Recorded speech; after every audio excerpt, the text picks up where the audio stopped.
Some of you may remember a video I recorded a couple of weeks ago after I left the gym first thing in the morning. It was about how some days you just don't have it, and that morning I definitely didn't have it. But there's a happy ending to that story. Hopefully, some of you took away a few things from that video that reminded you that not every day is going to be a great day.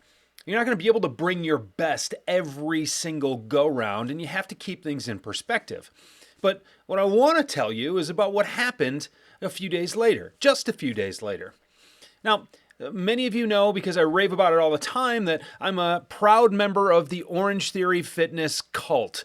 And one of the things I love about what Orange Theory does is that we have these regular benchmarks and specialty workouts that give you a chance to really show your progress against the last time you did it, or really just provide a benchmark for where you are at that time. Can you complete the workout the same way you did maybe a year or even two ago? Now, after I left the gym that Saturday morning, frustrated, I realized very quickly that just 3 days later was one of those benchmark workouts, one of my favorites. It's called Catch Me If You Can, and if you don't need to be brought up to speed on what it is, but basically what it means is that over the course of 20 minutes, you've got to be able to complete a 2-mile run on a treadmill. It's just a little bit slower, if you will, just a little bit less than a 7-mile minute pace, or a little more than a 7-mile minute pace. That's something I've been able to do in the past. But I'll tell you what, leaving that Saturday morning, being frustrated, feeling like I didn't have it. I certainly didn't feel like I had it the next day when I went. And wait a second, there's this benchmark coming up on Tuesday. Look, I don't know about you, but Q4 was not so good for my waistline. And because of that, it really wasn't good for my confidence either. So I approached that workout on Tuesday really kind of trepidatious. And my coach, she came up to me while we were getting ready and she said, "Hey, Jeff, what's your plan? How are you going to attack this?" And I looked at her and I said, "Anna, I don't know. I don't believe I can do this today. I don't think I can finish the workout. I haven't been feeling well. I'm not in great shape. Just feels like it snuck up on me. I'm not prepared for it. I don't think I can do it." She looked at me and she said, "Jeff, just start. Set the pace. You know where you need to be. Hang on as long as you can and see what happens." And, how do you answer that other than to say, "Yes, coach," and get to it? So as we get through this phase of the workout, I'm getting ready, I get on the treadmill, and I get started. And I'm thinking to myself, all right, out of 20 minutes, I can struggle through 10. I can struggle through 12. Jeff, get your brain wrapped around 12 minutes and see what happens. And a funny thing happens as you get to 10 minutes, as you get to 12 minutes, you realize that you only have 8 minutes left. And how you feeling? And you're checking in. And then all of a sudden there's only 6 minutes left. And then all of a sudden there's only 3 minutes left. Yeah, I think you can see where this is going, but before I realized it, I was done. And I'd completed the 20-minute workout. I was the only one in my class that did it.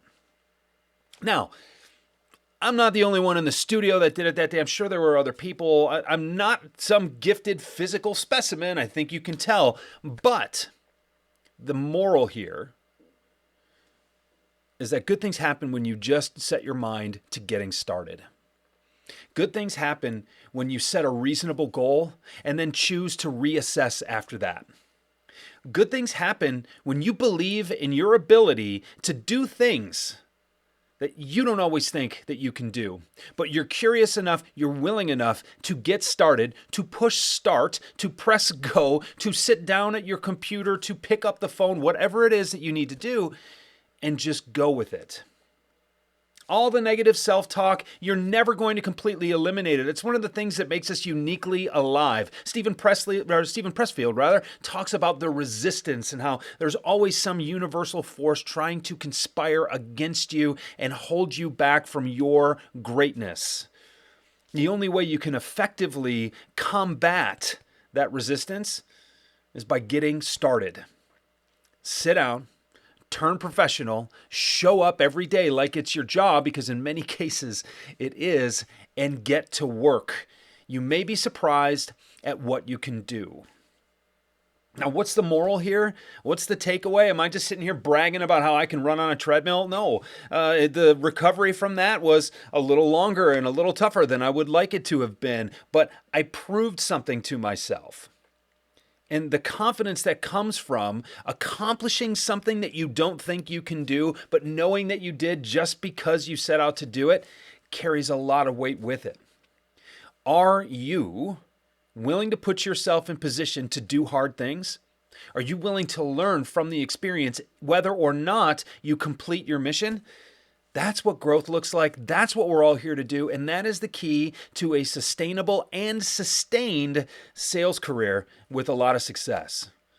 It's trite to say you never know what you can do until you try. But I will tell you definitively, emphatically, and based on my own personal experience, it is amazing what you can do if you're just willing to get in the seat and get started. What are you going to get started on right now?